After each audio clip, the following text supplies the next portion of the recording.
First of all, welcome to the Viper Theatre. We are really glad to have you here. We're glad to be here. And I would like to start with what could be an obvious question about your name, Experimental Dental School. It's very odd, it's very strange. I mean, wow, where does it come from? What does it mean? If it means anything. It doesn't have too much meaning, but I had a very evil dentist as a child.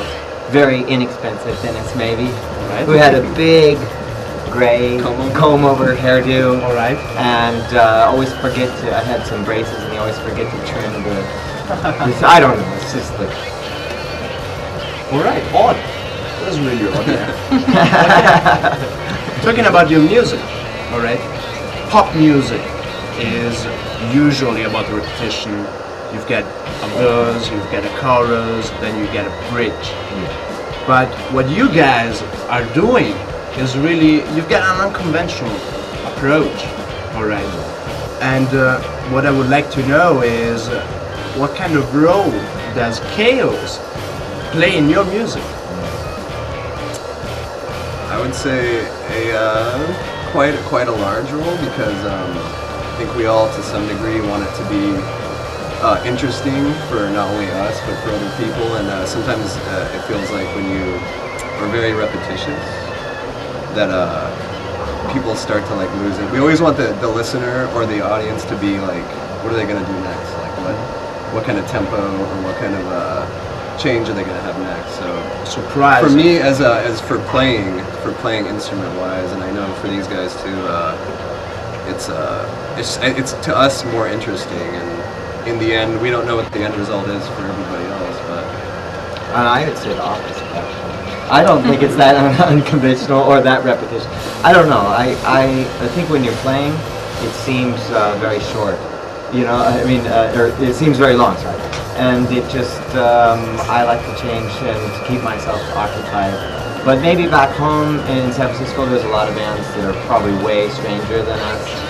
You know, so I don't know. We're not all that weird in back home. to us. Yeah, it's not too weird to me. I don't know because I've lived with the music for 8 years. You know, all so right. Not so strange. Okay. You've got your new album out, Yes. which is 2.5 Creatures. No, that's the last one. We have a brand new. You've got a brand new. Oh, one. just that came out like 2 weeks ago. 2 weeks ago. Oh my God! We have the Whoa, we have whoa, the whoa. vinyls. I have to know about that. Okay, I'm going to learn something from this interview. Tell me about the new album. It doesn't come out till next year, February. All right, in the But US. Okay. In Europe, just vinyl. The vinyl version is on our German label here, but it's out only in Europe until February. Then it'll be released on CD and vinyl for international. Okay, could you already tell me something about this album? Yeah. It's called Gender Last Jane Doe. Did you know Jane Doe? A Jane Doe? A Jane Doe is a missing person, a dead Okay.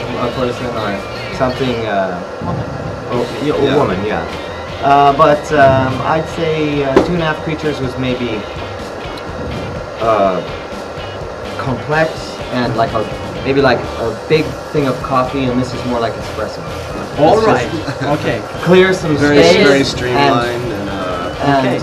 Yeah. But in a way, I think we are all a little bit more satisfied or happy with the result. As far as having the songs be interesting and the record, to listen to the record as a whole, it be more interesting and more, in a way, more accessible for many different people. There's a lot of different kinds of things, a lot of different sounds, and we took a lot of time to do overdubs and make it. We just took a lot of time to do the vocals and all the extra stuff with it, All right. and create like a. It's not just drums, guitar, and vocals, and it's not really a straight rock record. But we spent a lot more time.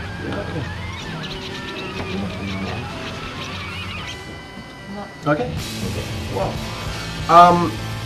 could you give me actually you're working in the business, all right? And could you give me an inside view of the nowadays in crossover scene? I mean, you're in it. Right. You have an inside view. Okay. For music, what do you mean, like mainstream music and underground music? Underground music. You know, we're kind of on an island all by ourselves. We don't pay attention so much, you know? Like, I could say, I like to just make music on my own. And really try not to pay too much attention. I listen to music that I like that's probably underground, but maybe some mainstream music too. But I wouldn't know anything about the larger picture, you know? Okay. Because we just create music kind of for ourselves. For your own. Yeah.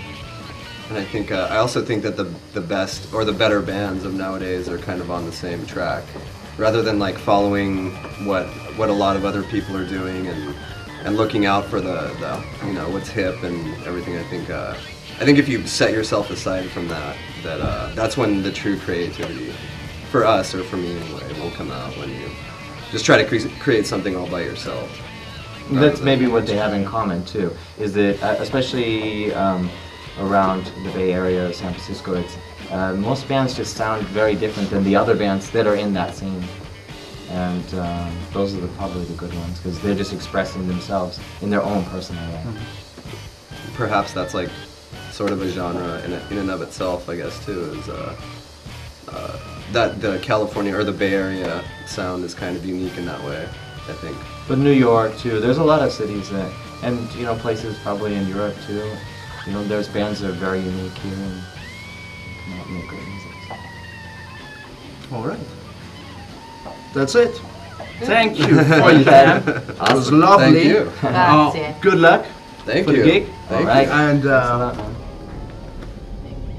thank you for your Very time nice to be again. here.